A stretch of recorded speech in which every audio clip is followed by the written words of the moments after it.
For a long time now, Nathan Oakley and his gang of naive numpties have been taking things that they don't understand and somehow twisting them to try and suit their narrative. Today, we have a look at the latest load of bollocks to spew forth from his channel.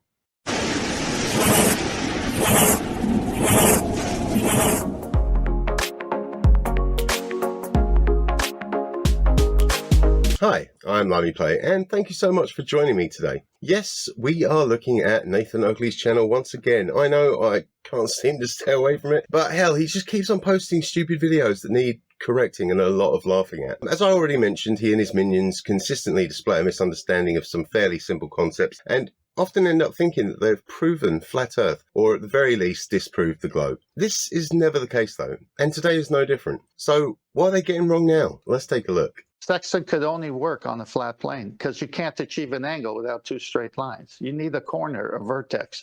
A curved line does not allow for a vertex or a corner. That's right. They've now gotten it into their tiny heads that the sextant actually proves flat Earth. Will these morons ever learn? No, they won't. At least not until they stop thinking that they understand everything better even than qualified individuals just because they did a little Google search or watched a YouTube video. So once again, we're going to try and show them the error of their ways as we watch Nathan Oakley's video and maybe hear some of their logic as to why the sextant proves the Earth is flat. I will be pausing not only to comment on it, but to just show how wrong they are and occasionally using my crude skills with Paint 3D. So for that, I apologize in advance. Okay. Why don't you just feed back what was said so you can at least confirm that you heard it instead of talking through it every single time Nathan talks? Ah yes, Arwin, one of the main parts of the flat Earth debate and someone who seems to be going through Oakley-morphosis at a fairly decent pace. Here we have him defending Nathan from someone who's presumably talked over him. Of course, history tells us that this isn't usually the case. Usually Nathan will interrupt people, and if they then carry on talking, he will claim that they're interrupting him, when all they're really doing is try to finish their sentence or thought. That, or he'll ask a question, and as they begin to answer, tell them to stop yelling over him. Grind, I did not watch the full debate, and I use that term loosely to find out for sure, but I've seen enough of him getting interrupted, and yeah, I've never really seen him get interrupted in any other way, actually. So, yeah, I'm just going to go with it. Yeah, specifically the circle of equal altitude bit with the straight line bit, which could only be achieved on a flat Earth bit. Do you want to repeat those bits back so we know that you understand it could only be done on a flat Earth? Fail right out of the gates. Nathan, I'm disappointed, but in no way surprised. But let's hear a bit more before we correct you so that I can, hopefully cover a few things at once. I can give it a stab, sure, if you'd like. Yeah, that'd be wonderful. Yeah, that big smile in my voice. Such a cocky fucker for someone who gets everything wrong. Yes, I do.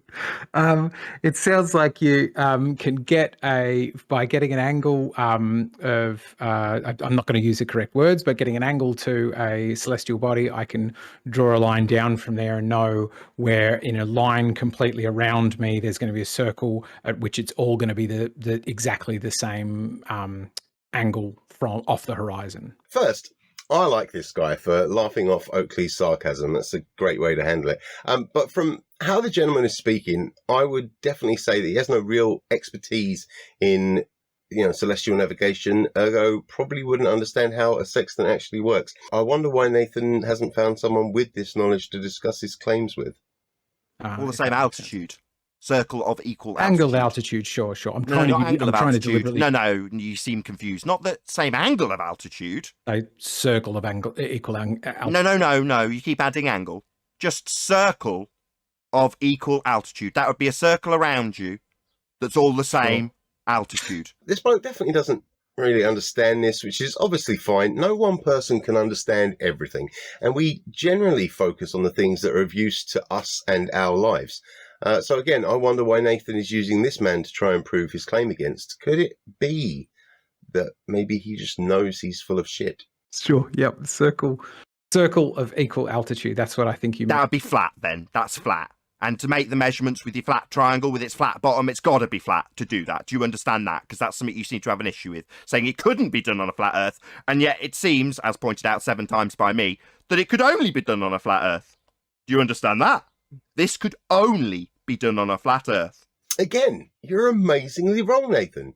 In fact, it can only be done on a globe, but we will get to that soon enough. I mean, that's obviously the whole topic of debate. That seems why you've got the... No, it's how you measure it. We've just gone through it with you. It's not being debated. We're telling you how it's measured. Actually, no, you're not. You're telling him how you think it works, but as per usual, you're way off the mark. So explain to me the bit where it's flat. I'm saying... Yeah, the bottom of the triangle to the GP of the star to get the angle is flat. The area around you is considered to be an area of equal altitude in order for this to work. For you to have a flat bottom to the triangle all around you in all directions 360 degrees, all of it must be flat for this to work. That's the 8th time it's been explained to you. Which would make it the 8th time that you've been wrong then. It's not an area of equal altitude. The circle of equal altitude, also known as the circle of positioning, or simply COP, has the same altitude as you'd gather from the name. This does not include the area inside the circle. But yeah, I think I'm starting to see the issue here. You seem to think that the triangle must have a side that is just completely touching Earth's surface in order for it to work. Maybe that you think that the triangle is some sort of physical object and needs a flat Earth to sit on. But either way, now might be a good time to go over some of this stuff. First, let's see how angles work without the need for a closed triangle. For example, the angles that give us our latitude lines. Let's say that this is Earth.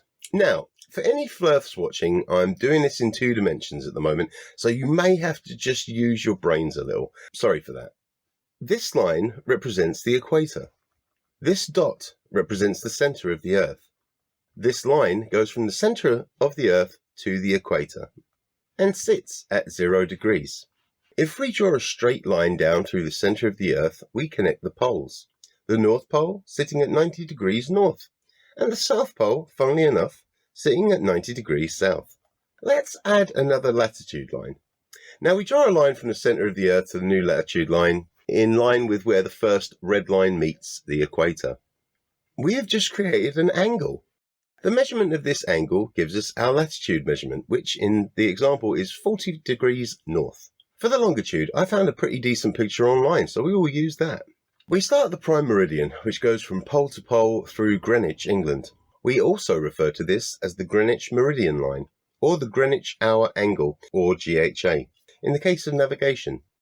The lines of longitude then travel east or west and are measured the same way as the latitude lines. They meet at the antimeridian, which is 180 degrees on the other side of the Earth.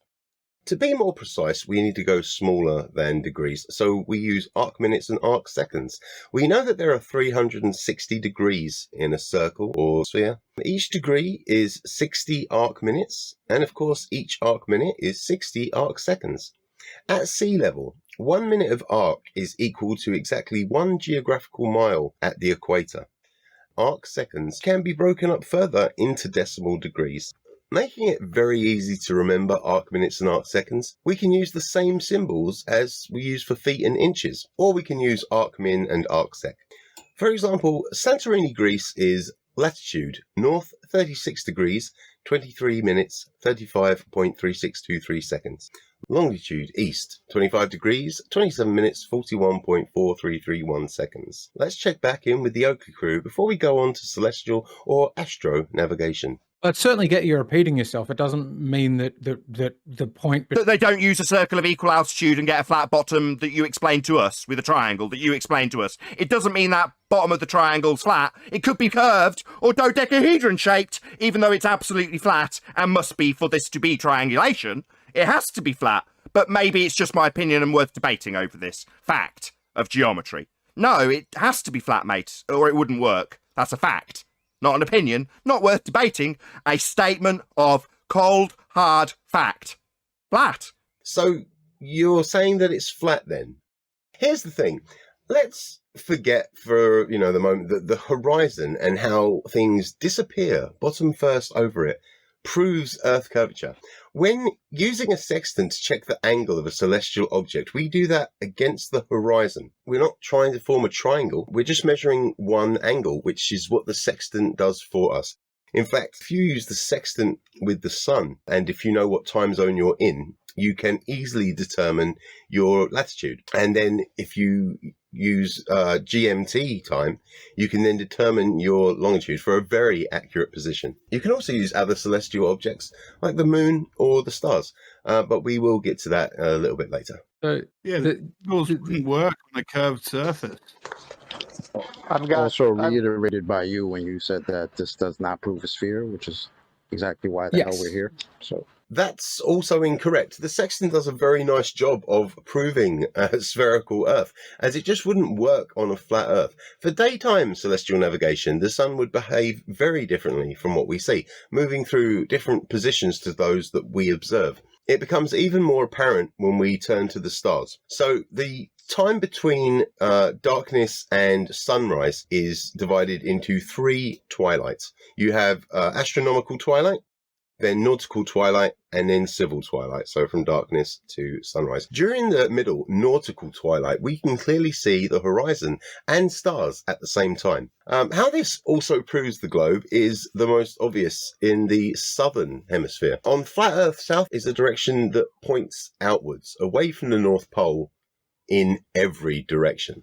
This means that you could have people in different countries that are all facing south, which I guess for a flat Earth, it would just be considered their closest southern point on the ice wall or whatever. But in reality, they see the same stars as each other. On a flat Earth, they would be spread way further apart than reality shows and would also be facing different directions. Yet somehow these people facing different souths, again, see the same stars facing completely different directions. And there's never been a good rebuttal for that one. This may be one of the biggest proofs of the globe, and is probably one of the main reasons that they claim space is fake, and that somehow the stars magically live inside the dome with the unicorns, Medusa, and Nathan Oakley's moral values. So, Oakley and chums, can you lot see where you're going wrong yet, or do we have to continue? Dumb question. Of course we need to continue, but let's hear a little more of them first. Nathan, Yeah, I've that got- I'm happy to Man works for the sextant. Let 10th man break it down to it. So first one, you see a circle of equal altitude. You can see that zenith position of, say, the sun there, and from every position on that circle, it measures 50-degree angle. So that means if this is over the ocean, every one of those sightings would be the same. So this cannot work without the triangle and the straight line that you can see there as depicted. The next slide will show a stick in the ground and the sun at some location over the plane that we live on, and then a shadow cast. So that also gives you an angle as to what you are to the sun, because it's not directly overhead, or else that shadow wouldn't be there. It would be a little or no shadow if it was directly overhead. So to get an angle, you need a baseline. It needs to be 0. It needs to be a straight line. Which we have from the observer to the horizon. But I think you might have more to say, so let's come back to that in a moment. Or else how are you going to get an angle? You can't achieve an angle without 2 straight lines. You can't achieve an angle with one line straight, the zenith line, and one line curved, the sphere of the Earth. You can never achieve an angle, so a sextant can never work on a globe surface because it's curved. The next slide. Okay, so maybe I misspoke. This flat earther at least seems to know that we are just measuring the one angle. You have a depiction of 3 circles of equal altitudes, and this is done so that you can get a fix, F-I-X. All right, we will retract that. It looks like I was right. He's even showing right-angled triangles connecting the COP to the GP and the celestial object. Also, did he just spell fix for anyone listening or watching? You don't really need to spell things unless there are abbreviations or uncommon words sometimes. So that just, I don't know, to me it just seemed a bit redundant, especially as it's only a 3-letter word that, most people do understand, and, often understand what it means in regards to positioning. But, I don't know, maybe he's finally graduated from 2 to 3-letter spelling words and wanted to share. So, fair enough. Congratulations, sir. Anyway, I guess we might as well break down what the GP is. So, again, GP is geographical position. Here we have our globe, and the dots show the center. Here is our celestial object. In this case, again, we're using a star, but it could easily be the moon, the sun, or other planets even. If we draw a line from the celestial object to the center of the Earth, the point where it intersects the surface is the geographical position, or GP, of that celestial object. If you were standing at this point on the surface of the Earth, that celestial object would be directly overhead. So when you do one, you're somewhere on the circle. You just don't know where on the circle. When you do the second circle crosses the first circle twice. So you're at one of those 2 points.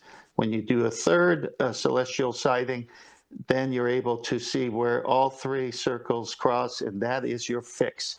All that you see there has to be flat for triangulation to work, for an angle to be achieved. So, I must admit that I had never studied celestial navigation, including how to use a sextant, until this week.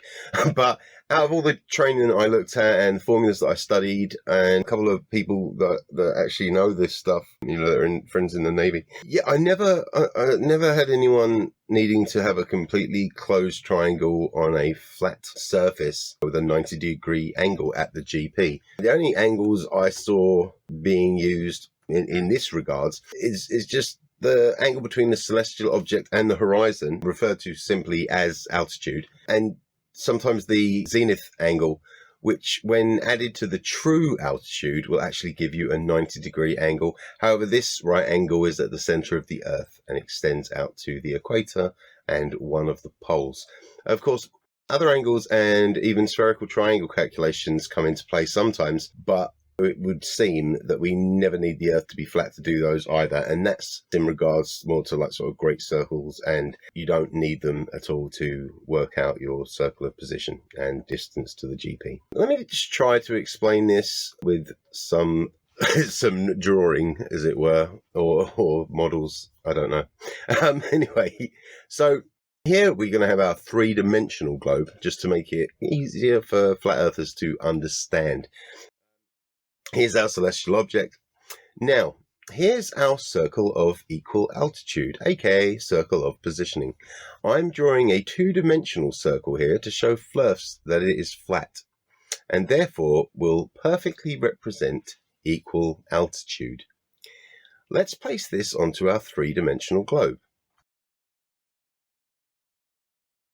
Again, we draw a line from the celestial object to its GP.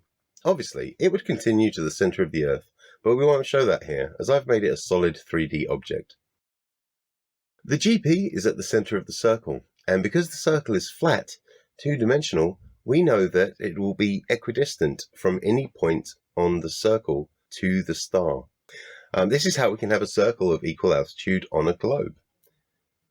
And here I just want to put a new circle at the North Pole, and I'm going to just try and make it as flat on the horizontal plane as I possibly can, just to show the flat earthers what that looks like when you have a flat circle on a spherical object, and that's how it would work.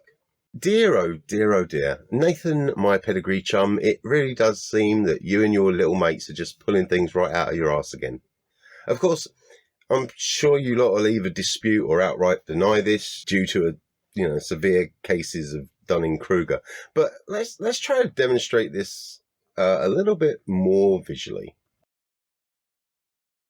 Here you can see the straight line from the observer to the horizon. Now the angle measured here is a starting point. There are calculations used to find the true altitude and then the navigator's actual position, which account for all of the necessary differences, such as the height of the sextant, dip correction, altitude correction, and so on. There really is a lot more to learn, but that would require a full series of videos. Let's listen to a little bit more before we call it a day, more out of curiosity than anything. The next slide shows a characterization of a person using a sextant, aiming it at the 0, baseline, horizon, the flat plane, and sighting a star, and it sights at 25 degrees. This is why you have the books. At the books, you find out where that star is directly overhead on the Earth. The next slide.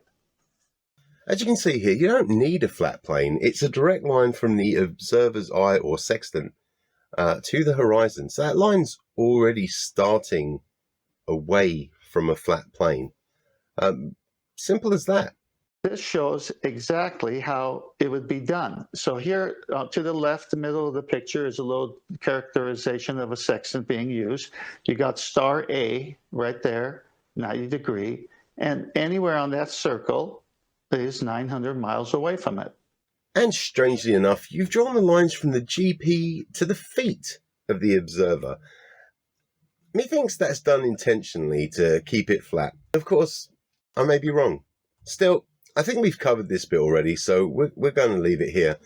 Again, thank you for checking out today's video. Please hit the like button on your way out if you'd be so kind, and leave a comment if you want.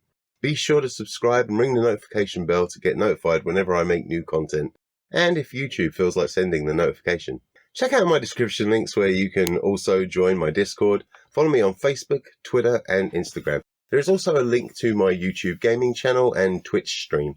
Lastly, if you'd like to support my content creation, please consider joining me on Patreon or making a one-time donation via PayPal. But of course, please don't worry if you would rather not or just are unable to, as just watching and possibly sharing my content helps massively. Regardless of all of this that I just said, I appreciate every single one of you. I really do. I could never thank you enough. As always, I've been LimeyPlay. Take care of each other and stay safe.